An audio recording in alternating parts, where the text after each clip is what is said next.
Behind me is the slitter where we take raw coils, slit them into different sizes for the mill. The trim goes up the conveyor into the scrap trailer where it is transferred back to the hot mill and melted down into more raw coils.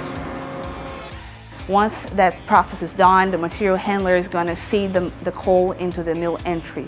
And we have a continuous process. That means that entry, not only they're going to start the processing of our tubing, but they're also going to conjoin the coals. After that, our coal is going to go for accumulator. The tube then enters the forming section where it is then formed into a U shape.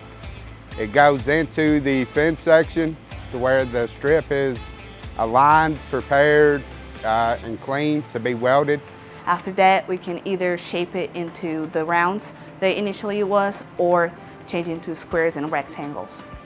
There's a series of rows and stands known as sizing and squaring to where the tube is reduced into the final size, preparing it to be turned into whatever square, rect, round that the customer needs.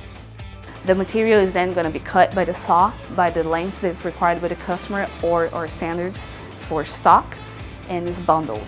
When it's bundled, we're going to also do most of our quality inspections. After that, it will go into warehouse and processing for shipping.